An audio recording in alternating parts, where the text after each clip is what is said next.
In the distant future, you might not answer to a president or a parliament, but pledge fealty to a baron of the asteroid belt or a duke of the Martian valleys.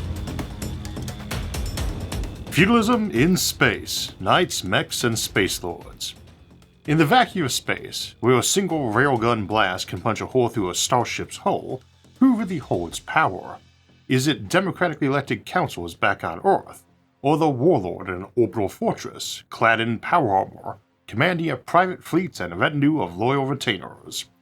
Feudalism is hugely popular in science fiction, likely for the same reason so many space operas resemble cowboys and Indians' tales, but with laser pistols instead of revolvers and aliens instead of natives. Another equally romanticized era is that of classic medieval knights or their cousins, the samurai or other elite warriors of feudal societies. It makes for engaging stories, and we've seen a lot of them. We have to assume that's all it is, just stories, that feudalism is something consigned to the past, not a system that might emerge in our future. Yet while feudalism might seem like a relic of the medieval world, all chainmail, castles, and vassal oaths, it's worth asking why it endured for centuries and whether its core structure could re-emerge among the stars. Historically, feudalism arises when central authority collapses or becomes distant, when danger is ever present, and when the cost of defense and infrastructure are too high for individuals to manage alone. Lords offered protection in exchange for loyalty and service, and society was built on those personal bonds of duty and hierarchy. Now, picture that dynamic in space. Earth's governments are light years away and slow to respond. Colonies must fend for themselves. Those with the money and tech to build habitats, terraform Martian valleys, or command drone armies may become the new lords of the cosmos. Control of an interstellar spaceship implies access to huge amounts of power, figuratively and literally. A single person in command of a fusion-powered battlesuit or a fleet of AI-controlled fighters may wield more power than entire nation-states. More to the point, the person who has access to weapons of mass destruction holds a level of power akin to a medieval knight in full plate on a warhorse, facing off against poorly trained and lightly armored peasants. It's not about numbers, it's about access to rare and overwhelming force. While definitions of feudalism vary, and no two historical cases are alike, the core concept revolves around lords, vassals, and fiefs. Someone grants you the rights to something, usually land, and you agree to serve them in return. Often that service isn't monetary taxation, but military obligation. X number of fighters equipped to a certain standard, serving Y number of days per year. Systems could be complex. Towns might be democratically run, or by an oligarchy of elders or merchants, but still be under a local lord who answered to a duke or king. And it's not hard to imagine nations or investors back on Earth granting colonists ownership or stewardship of a planet or system in exchange for long-term loyalty or service. Due to communication delays and vast distances, trust and honor may become some of the most vital currencies in the cosmos, just as they were in many feudal cultures. Control of dangerous technology is another likely parallel. Stockpiles of antimatter, autonomous weapons, AI, or self-replicating machines may need to exist, even just defend from others who have them, but must be entrusted only those with the training and restraint not to misuse them. Sci-fi frequently depicts these dangerous or valuable texts as ancient and scarce relics of lost civilizations, high-tech equivalents of sacred swords or magical armor. In Battletech, the great houses command legions of mech warriors, piloting machines so rare and valuable that noble titles often pass with them. In Warhammer 40,000, Imperial Knights are literally feudal lords inside towering war machines. Even the Klingons of Star Trek govern through hereditary great houses where honor, combat prowess, and ownership of warships define nobility. In Dune, we have the Landsdraad, whose great houses control entire planets, as well as elite soldiers and nukes, and the compact is that if anyone uses those nukes against people, everyone will attack them. They all have various houses major and minor beneath them, and a complex mercantile and travel arrangement with the Space Guild, which has exclusive control over interstellar travel, and with the Emperor. This is actually very central to the original novel, but mostly skimmed over in the various film adaptations. In our own future, the knight may return, not with a sword and steed, but with a railgun and an orbital strike platform. And feudalism might not just survive to leap to the stars, it might thrive there. Because where the frontier is dangerous, the state is distant, and security is personal, history has shown us where power tends to settle, in the hands of those who can defend it. Lords of the Vacuum. Whoever builds the habitat owns the habitat. In space, possession really is 10/10 of the law. If you paid to build an O'Neill cylinder, hollowed out an asteroid for habitation, or established a self-sustaining dome on Europa, who owns it? Probably you, or the entity you work for. Original ownership isn't likely to be a matter of dispute either. We're entering the space age with full digital records, not dubious oral histories, so once a claim is established, it's likely to be very easy to verify. We see an illustrative example in the Rogue Traders of Warhammer 40,000, originally the name of the setting itself. These powerful, roving lords own mile-long starships crewed by thousands and wield special trading and exploration privileges granted by the Emperor some 10,000 years earlier. They proudly preserve and display the original charter like a relic of divine origin. Captains of colonial arcships or multi-century generation fleets might hold similar status, charters kept like sacred scrolls, granting authority that could last millennia. Imagine an early post-scarcity era, maybe the 23rd century. Humanity's population might be only a few tens of billions, yet you have access to millions of asteroids, minor planets, and effectively unlimited solar energy. Assuming we've managed to control AI without being overrun by it, or being forced to abandon it, we would be able to forge far more megastructures and space habitats than we'd ever need for such a small population. Now imagine a few thousand people relocating to an oversized O'Neill cylinder, thousands of square miles in area, built to house millions but only occupied by a few hundred founding families or initial investors. Even if those families began as equal stakeholders, 1,000 years later they might still control it, possibly still alive through life extension technologies. In a civilization concerned with population control, perhaps only firstborn heirs are permitted such treatments, while second sons are sent off to settle new systems. That alone could become the seed of a new feudal order. This kind of ownership is not theoretical. A space habitat isn't just a home. It's infrastructure, life support, governance, and military presence all rolled into one. The person or group footing the bill has every reason to run things their way. In a place where failure means death, others may be willing, perhaps eager, to go along with it. That's a recipe for feudalism. The habitat's owner becomes a de facto lord, and those living inside become tenants, workers, or vassals. It may not start as hereditary, but nobility tends to emerge where power, wealth, and control over essential systems concentrate. Ship captains, military officers, and chief engineers could serve as knights, retainers entrusted with real authority. Their titles may be inherited, appointed, or even auctioned in a crisis. Like their medieval counterparts, their job isn't just to fight, but to maintain order in a fragile, high-stakes system. This pattern shows up all over science fiction. In The Expanse, Tycho Station and others resemble company towns with autocratic leadership. In Dune, entire planets are awarded noble houses. In Foundation, baronial planets serve a distant empire in name but often rule themselves. In an empire of 1,000,000 worlds, a sector governor might be a duke over 100 planets and still not be able to command an audience with anyone in the Emperor's inner circle. You do not need fashion-light starships to get to such scales either. You can cram a 1,000,000-world empire from sci-fi into a single star system and still be orders of magnitude smaller than a genuine Dyson swarm or Carter Ship II civilization. Even starships echo this structure. The captain rules like a monarch, the chain of command is absolute, and the ship may be sworn to a higher sovereign, or operate as an independent realm.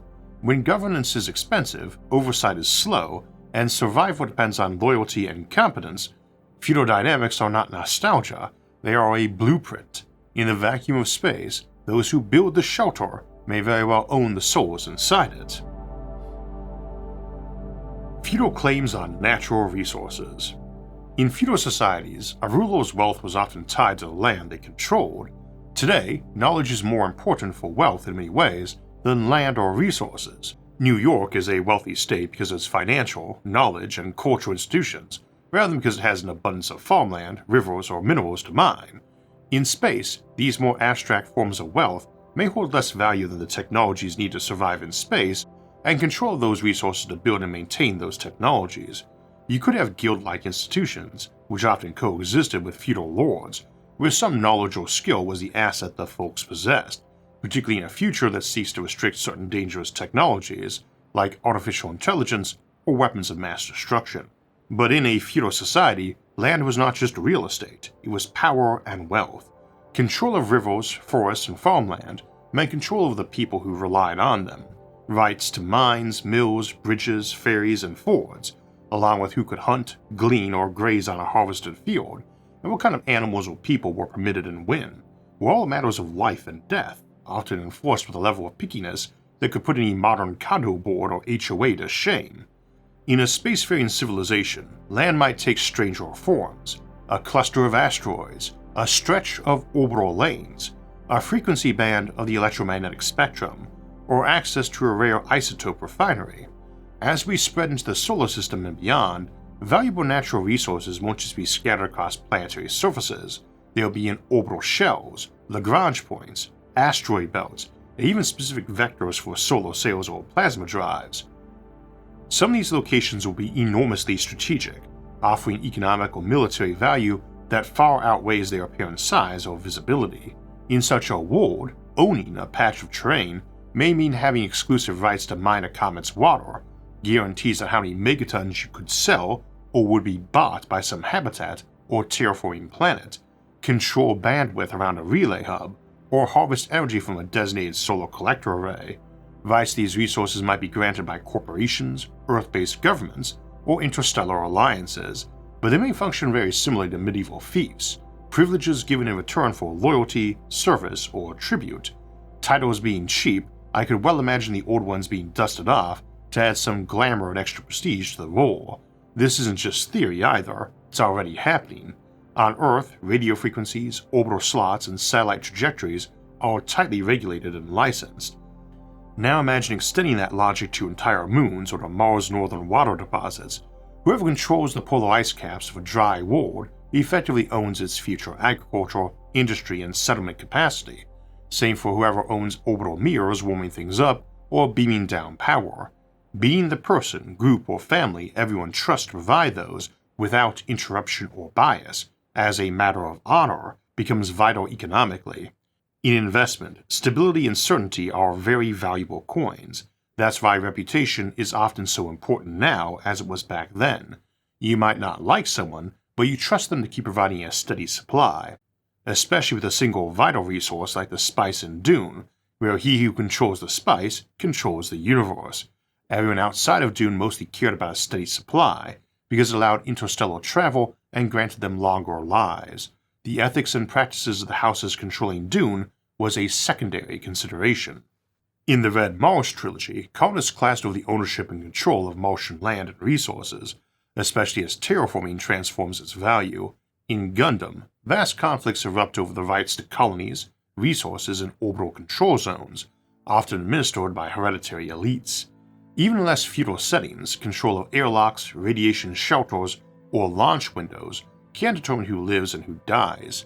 Some claims might not be on land at all. Imagine a private corporation laying claim to a particular solar orbit where they station a large mirror array, collecting and beaming down energy, or a family holding the exclusive license to mine helium-3 from a lunar mare, or since helium-3 and deuterium are quite abundant, the right might be to provide 10% of Earth's required supply per year. These fiefdoms might span vacuum, frequency space, or even legal frameworks, but they would still represent exclusive control in exchange for ongoing obligations. Like medieval lords extracting taxes or military service from their vassals, the holders of these cosmic claims might demand data access, crew, loyalty pledges, or even tithe payments of rare minerals. And just like in old feudal Europe, such arrangements might persist not because they are efficient, but because they are entrenched, enforceable, and backed by power and still work. In space, power won't always come from a throne. It might come from who holds the key to the water, the bandwidth, or the sunlight. But even a lone lord needs others to make their realm work. Retainers, workers, robots, defenders. That's where the real societal structure takes shape. Vassalage in vacuum. How loyalty could work in space. Feudal systems were built on loyalty, not the kind enforced by a faceless bureaucracy, but the kind that grew from trusts, oaths, and clear expectation that breaking them had consequences. In a galaxy-spanning civilization, that kind of personal loyalty might become more than a tradition. It could be a necessity. Modern governance often relies on real-time oversight. courts, communications, enforcement agencies. But space doesn't allow for that. With light speed delays stretching to hours, days, or even years, central control becomes an illusion. A planetary governor or station lord cannot wait for instructions when a crisis hits, or ask for permission before acting. They need discretion, autonomy, and authority, and those who grant them power need some assurance they won't abuse it. That assurance often comes down to reputation. A colony might have only got the insane amount of resources needed to build a giant interstellar arc fleet by promising to send home an order of magnitude more resources once they got themselves established, and that might be a contract paid over several millennia. For that to be agreeable, whoever was trusted to be in charge better be someone whose reliability was as solid as the sunrise. Indeed, options like mental conditioning or a brain chip that prevents breaking your oaths might be standard operating procedure for colonial governors or arc ship captains. In a high-tech future where life extension is common, a single noble house might rule a station or asteroid belt for centuries without interruption. Their honor, or lack of it, becomes part of their brand, especially when you can't rely on oversight or enforcement from Earth. A lord who breaks their oaths or exploits their vassals might not be punished by a distant authority, but by the slow collapse of trust, trade, and influence across generations. This is where vassalage comes in. A person or family might pledge allegiance not to a government, but to a station, a ship, or a noble lineage that controls the resources and security of their world. In return, they get protection, access to infrastructure, and a role in the social fabric. It's not citizenship, it's service. And in isolated environments where outside help is unreliable, those bonds may be what keeps the air flowing and the lights on. We see reflections of this in science fiction. In Dune, the great houses demand loyalty from their vassals and owe it to the Emperor. In Fading Suns and Warhammer 40k, vast interstellar empires rely on personal fealty to hold together what bureaucracy cannot. Honor Harrington shows naval officers and planetary stewards serving with semi-feudal honor codes embedded within constitutional monarchies. The titular character is actually awarded titles in her Star Kingdom she serves and beyond, and we see her trying to administer and grow those when not off fighting space battles. Of course, such systems have their flaws. Loyalty can be coerced, power can become hereditary and calcified, mobility might be limited, and rebellion punished not with trial but with an airlock. Dynasties may decay, insulated by lifespans measured in centuries, wielding outdated values but modern firepower, and ultimately oaths and honor can still end up taking a back seat when it looks like your superior's rival is going to win. Still, in a cosmos where distance makes centralization difficult, and survival requires community and continuity, vassalage might be more than a romantic echo of the past. It might be the glue that holds far-flung civilizations together, not because it's fair, but because it works. Yet just because feudalism might emerge naturally does not mean it's inevitable or desirable. History offers plenty of examples of how people tried to build better systems, or at least different ones. Breaking the mold. Alternative models to feudal ownership. Feudalism may be persistent, but it is not inevitable. There are plenty of competing visions for how property, power, and governance could function in space. Not every station needs a baron, not every ship needs a monarch. Some speculative models embrace cooperative ownership, where stations or habitats are run as syndicates. Everyone has a vote, or at least a share, and decisions are made collectively. This could resemble a corporate board, a trade guild, or a neighborhood association, with all the messy democracy and dysfunction that entails, but also the checks and balances. In more radical systems, we might see anarcho-syndicalism, self-managed communities of specialists operating without formal hierarchy, relying on consensus and mutual aid.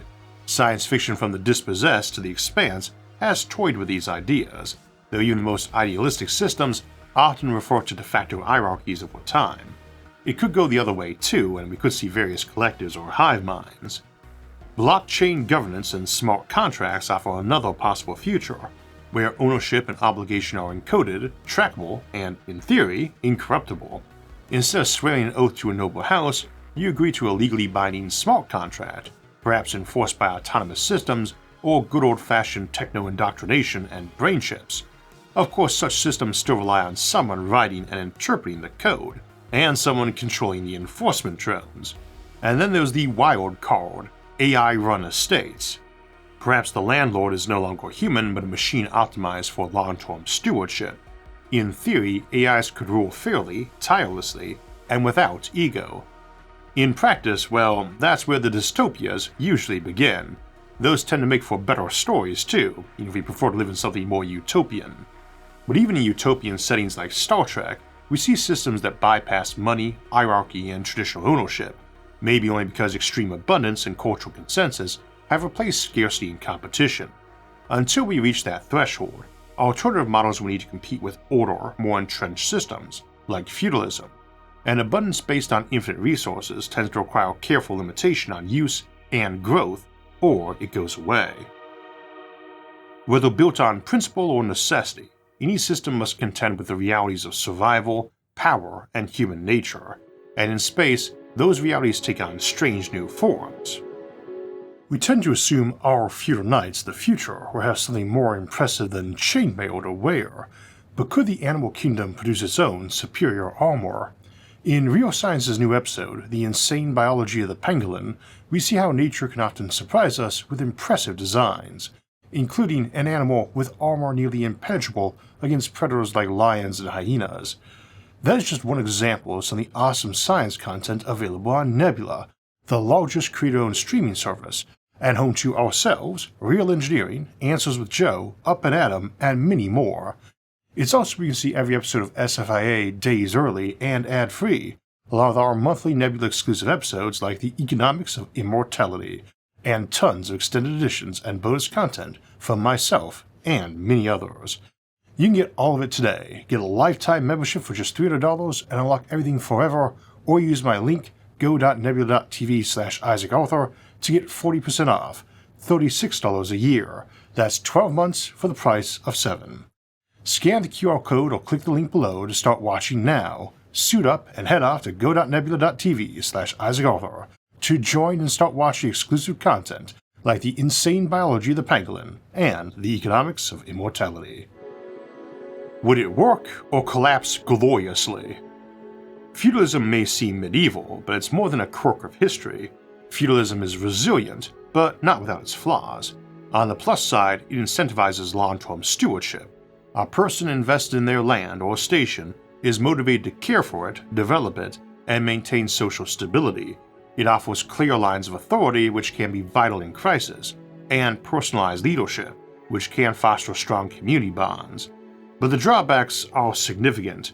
Hereditary stagnation can set in fast, especially if lifespans stretch into centuries, or folks start cloning their king or emperor, as we see in the Foundation TV show. Exploitative power dynamics may go unchecked without higher oversight, and while loyalty can hold a fragile system together, it can also ossify, preventing reform or innovation. Feudalism works best in fragile frontier conditions, where the risks are high, the infrastructure is thin, and someone needs to be clearly in charge. It may emerge not because it's ideal, but because it's functional in places where other models break down. That does not mean it will last forever. Like monarchies before them, space barons and orbital dukes might eventually fade as technology, culture, or crises demand more adaptable governance. But in the early centuries of space colonization, it's got a fighting chance. The Knight Reforged, Power Armor, Mechs, and Weapons of Mass Respect. Feudal systems thrived in an age when the guy in the best armor or the biggest horse could dominate the battlefield. In space, the return of that kind of asymmetry is disturbingly plausible. Modern militaries tend toward uniformity. Your average soldier wears similar gear and carries similar weapons, whether elite or a fresh recruit. But in space-based civilizations, the cost and complexity of gear might return us to a world where only the elite can afford cutting-edge protection, or risk being entrusted with it. A noble might command a mech suit, antimatter warhead, or autonomous drone swarm. Technology is too dangerous or rare for general issue. Power armor becomes the new plate mail, fusion beams the new lance. This is baked into a lot of sci-fi. In Halo, the Spartans are elite warriors in exosuits, practically mythologized. The Mandalorian's titular bounty hunter is a one-man army, thanks to his armor and reputation, as are the aptly named Jedi Knights with their access to the Force. In StarCraft, elite Terran units are distinguished by gear as much as skill. Such warriors may not just fight, they may govern. Their titles may be earned, inherited, or even auctioned. The key difference from modern systems is exclusivity. the tools of power concentrate in the hands of a few. That raises uncomfortable questions. What if nobility is defined not by birth but by access to texts others aren't allowed to touch? And what happens when they refuse to give it up? A new Middle Ages among the stars. So, will the future be feudal? Not necessarily, but it might rhyme with the past. Even if it were to return, it would likely be in many different forms, incorporating many different fusions of other systems, ideally combining the best of both worlds to support the freedom and prosperity of those going out to settle distant worlds. But the conditions that once birthed feudalism, distance, danger, weak central authority, and the need for personal loyalty, are likely to reappear as humanity pushes into deep space, and in a galaxy of billions and billions of worlds, stretching across millions of years, we are likely to see many iterations and variations of all types of governance. I expect techno-feudalism won't be all that uncommon. That does not mean we'll be ruled by tyrants with fancy hats and space swords. It might mean captains with charters, station owners with century-long reputations, or mech-suited nobles trusted with weapons deemed too dangerous to democratize. Feudalism in space won't be about nostalgia, and if we're lucky or wise, we'll build systems flexible enough to make that work, or to survive it and evolve beyond it. But as history shows, the old ways have a habit of sticking around, especially when they wear power armor.